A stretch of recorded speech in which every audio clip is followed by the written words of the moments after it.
ఈ పేరు వింటేనే తులునాడు పులకించిపోతుంది. కంబళ పేరు వినగానే తులునాడులోని యువత బురద గుంటల్లో దిగి కేరింతలు కొడతారంటే అతిశయోక్తి లేదు.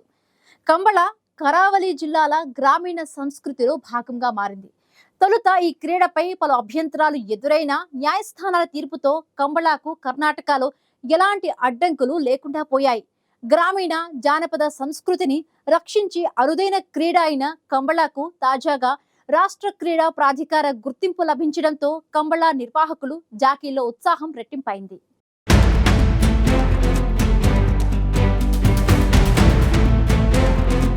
సాధారణంగా గ్రామీణ ప్రాంతాల్లో నిర్వహించే క్రీడలకు అంత సులువుగా గుర్తింపు రాదు. కానీ కొన్ని క్రీడలకు మాత్రం చాలా ప్రత్యేకత ఉంటుంది. ఎందుకంటే అవి గ్రామీణ జానపద సంస్కృతిని రక్షించడానికి దోహదపడతాయి. అలాంటి క్రీడే కంబళ. కంబళ పేరు చెబితే తుಳುనాడు పులకించిపోతే అక్కడి యువత బురద గుంటల్లో దిగి కేరింతలు కొడతారు. కేరళలోని మారమిడి, తమిళనాడులోని జల్లికట్టు గ్రామీణ క్రీడలను పోలి ఉండే కంబళ కరావలి జిల్లాల గ్రామీణ సంస్కృతిలో భాగంగా మారింది. ఏటా మంగళూరు, ఉడిపి, భట్కల్, కాసరగోడు, మూడబీదరి తదితర ప్రాంతాల్లో నిర్వహించే ఈ కంబళ క్రీడను 2 ఏళ్ల క్రితం బెంగళూరు నగరవాసులకు పరిచయం చేశారు. ఈ క్రీడలో హింసకు చోటుందని జంతు ప్రేమికులు వాదిస్తున్నా గ్రామీణ జానపద సంస్కృతిని రక్షించే అరుదైన క్రీడగా కోర్టులు తేల్చెప్పడంతో కంబళకు కరడరాట అడ్డంకులు తొలగిపోయాయి. తాజాగా రాష్ట్ర క్రీడా ప్రాధికార గుర్తింపు లభించడంతో కంబళ నిర్వాహకులు జాకీల్లో ఉత్సాహం రెట్టింపైంది.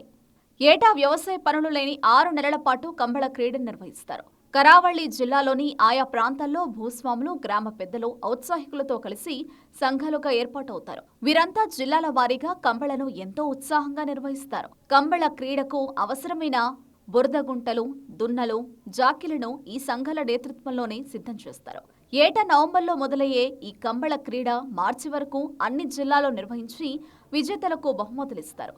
ఈ క్రీడల్లో పాల్గొనే జాకీతో పాటు దున్నల యజమానికి కూడా బహుమతులు దక్కుతాయి. ఇలా ఒక్కో పోటీకయ్యే లక్షల కొద్ది వ్యయానికి నిర్వాహకులు విరాళాల రూపంలో నిధులు సేకరిస్తారు. అయితే తాజాగా కంబళకు రాష్ట్ర క్రీడా ప్రాధికార గుర్తింపు లభించడంతో ఇకపై కంబళ క్రీడల నిర్వహణ వ్యయాన్ని ప్రభుత్వమే భరించనుంది. క్రీడా శాఖ గుర్తింపు కారణంగా కొన్ని నిబంధనలు రూపొందించి ప్రతి బడ్జెట్లోనూ ఇందుకు అవసరమైన నిధులను రాష్ట్ర ప్రభుత్వమే కేటాయిస్తుంది.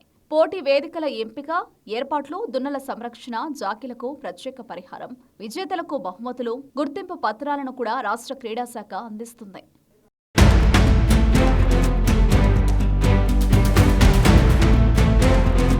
ఐదేళ్ల క్రితం మంగళూరులో నిర్వహించిన కంబళ పోటీలో మూడబిదిరికి చెందిన జాకీ శ్రీనివాస్ గౌడ 100 మీటర్ల కంబళ పరుగును 9.55 సెకండ్లలో పూర్తి చేయగా మరుసటి రోజే మరో జాకీ నిశాంత్ శెట్టి ఇదే దూరాన్ని 9.51 సెకండ్లలో దాటారు. వీరిద్దరూ తమకు తెలియకుండానే ప్రపంచ పరుగుల మిషన్ ఉసేన్ బోల్ట్ రికార్డులను బద్దలు కొట్టారు. ఉసేన్ బోల్ట్ 2009లో 100 మీటర్ల దూరాన్ని 9.58 సెకండ్లలో దాటి సృష్టించిన రికార్డును తుಳುనాడు యువత బద్దలు కొట్టినా అది రికార్డుగా గుర్తింపునకు నోచుకోలేదు. అందుకు కారణం కంబళ కేవలం గ్రామాలకే పరిమితమైన అధికారిక క్రీడ కావడమే. కానీ ఇకపై కంబళలో సృష్టించే ఏ రికార్డైనా అధికారికమే కావడంతో క్రీడా జగత్తులో జాకీలకు డిమాండ్ పెరగనుంది. ఓవైపు వ్యవసాయం, ఉద్యోగాలు, స్వయం ఉపాధితో జీవితాన్ని కొనసాగించే జాకీలు కంబళలో కేవలం బహుమతుల కోసమే పాల్గొంటుండగా ఇకపై ప్రభుత్వం ఇచ్చే ప్రత్యేక భత్యం, రిజర్వేషన్, శిక్షణ సదుపాయాలను కూడా వీరికి అండగా నిలవనున్నాయి. జాకీలే కాకుండా క్రీడకు కీలకమైన దున్నలు, వాటి ఆరోగ్య పరిరక్షణకు కూడా సర్కారు బాధ్యత వహించనుంది. ప్రస్తుతం ఏబీ దేవి ప్రసాద్ శెట్టి అధ్యక్షతన ఏర్పాటైన కర్ణాటక రాష్ట్ర కంబళ సమాఖ్యకు నవీన్ చంద్ర ఉపాధ్యక్షులుగా, విజయ్ కుమార్ కార్యదర్శిగా వ్యవహరిస్తుండగా మరో 18 మంది సభ్యులుగా ఉన్నారు.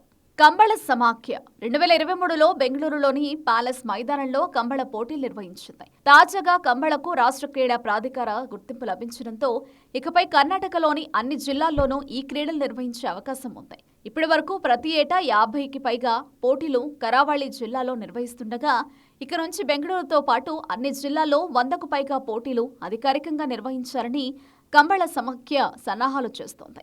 ఐపీఎల్ మాదిరిగానే కంబళ ప్రీమియర్ లీగ్ను నిర్వహించేందుకు జిల్లాల వారీగా జాకీలను సిద్ధం చేస్తున్నారు. 2014లో సుప్రీంకోర్టు కంబళను రద్దు చేసిన ఈ క్రీడ జానపద గ్రామీణ సంస్కృతిలో భాగమని, ఆ తర్వాత 2017లో కంబళ నిర్వహణకు అనుమతి ఇచ్చింది. దీంతో కంబళ పోటీల నిర్వహణకు ఎలాంటి అడ్డంకులు లేకుండా పోవడంతో ప్రతి ఏటా నిర్వహిస్తున్నారు. ఇక ఇప్పుడు రాష్ట్ర ప్రభుత్వమే కంబళ క్రీడల నిర్వహణ వ్యయాన్ని భరించనుంది. క్రీడా శాఖ గుర్తింపు కారణంగా కొన్ని నిబంధనలు రూపొందించి ప్రతి బడ్జెట్లోనూ కంబళ క్రీడలకు అవసరమైన నిధులను కేటాయిస్తుంది. కంబళకు రాష్ట్ర ప్రాధికార గుర్తింపు దక్కడంతో జాకీలకు భారీగా డిమాండ్ ఏర్పడనుంది.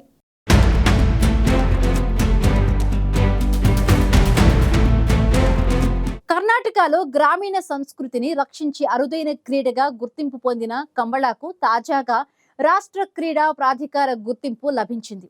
దీంతో కంబళ నిర్వాహకులు జాకీల్లో ఉత్సాహం రెట్టింపైంది. అంతేకాదు, ఇప్పటి వరకు విరాళాల రూపంలో సేకరించిన నిధులతో కంబళ క్రీడలను నిర్వహించేవారు. కానీ ఇప్పుడు రాష్ట్ర క్రీడా ప్రాధికార గుర్తింపు లభించడంతో ఈ వ్యయాన్ని ప్రభుత్వమే భరించనుంది. అంతేకాదు, ఇకపై కంబళాను రాష్ట్ర వ్యాప్తంగా అన్ని జిల్లాల్లో నిర్వహించేందుకు వీలుంటుంది.